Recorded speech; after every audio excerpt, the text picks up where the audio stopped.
Observe the water surface beneath this duck. Despite the weight of the bird, the liquid remains undisturbed and unbroken, supporting the load as if the water were covered by a thin, invisible membrane. This behavior contradicts our basic definition of a fluid. While solids maintain their shape under stress, liquids are supposed to flow. Yet at this specific boundary, the water stops behaving like a liquid and begins to offer a measurable, solid-like resistance. We define this phenomenon as surface tension. It is the governing mechanical property that dictates how liquids interact with their environment, from the formation of raindrops to the way moisture moves through biological tissue. We can isolate this force in a laboratory using a U-shaped wireframe and a light, frictionless slider. When dipped into a soap solution, a thin liquid film forms between the wires. If you attempt to pull the bar outward, the film resists. It behaves exactly like a mechanical spring or a rubber band, exerting an inward force to oppose the expansion of its surface area. This resistance proves that expanding the surface isn't free. It requires a specific amount of energy. To understand why, we have to look at the mathematical relationship between the force on that bar and the area we've created. Let's account for the energy involved. We have a slider of length L, and we move it a small distance, d. The work we perform to move that bar is the product of the internal force, F, and the displacement, d. Because this is a thin film, it actually has two distinct surfaces, a top and a bottom. This means the total new surface area we've created is twice the length of the bar times the distance it moved.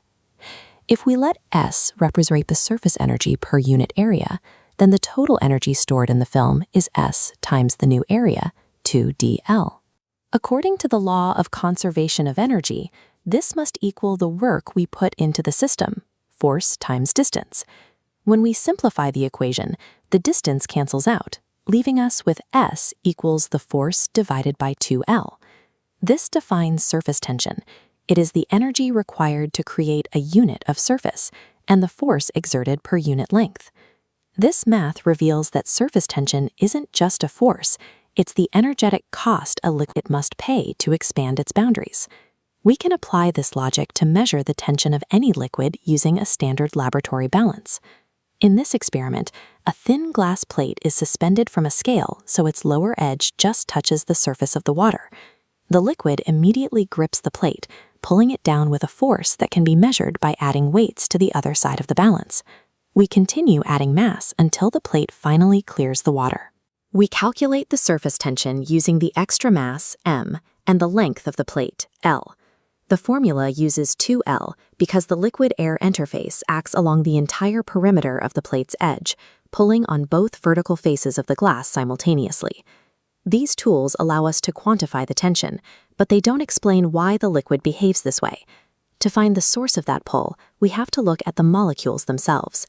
Zooming down into the liquid reveals it as a collection of interacting molecules, all exerting forces on one another. Consider a molecule deep inside the bulk of the liquid, surrounded by molecules on every side.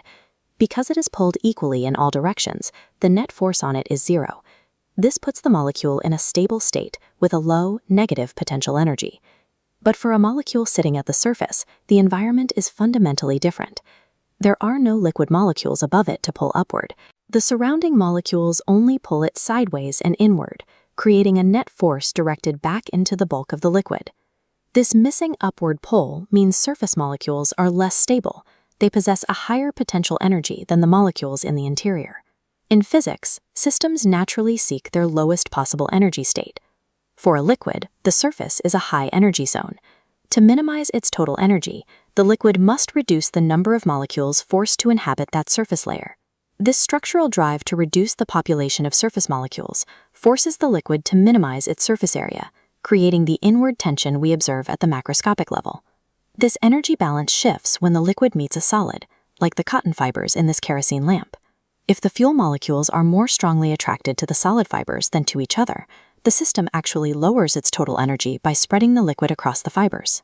This attraction pulls the fuel upward against gravity to coat every available surface.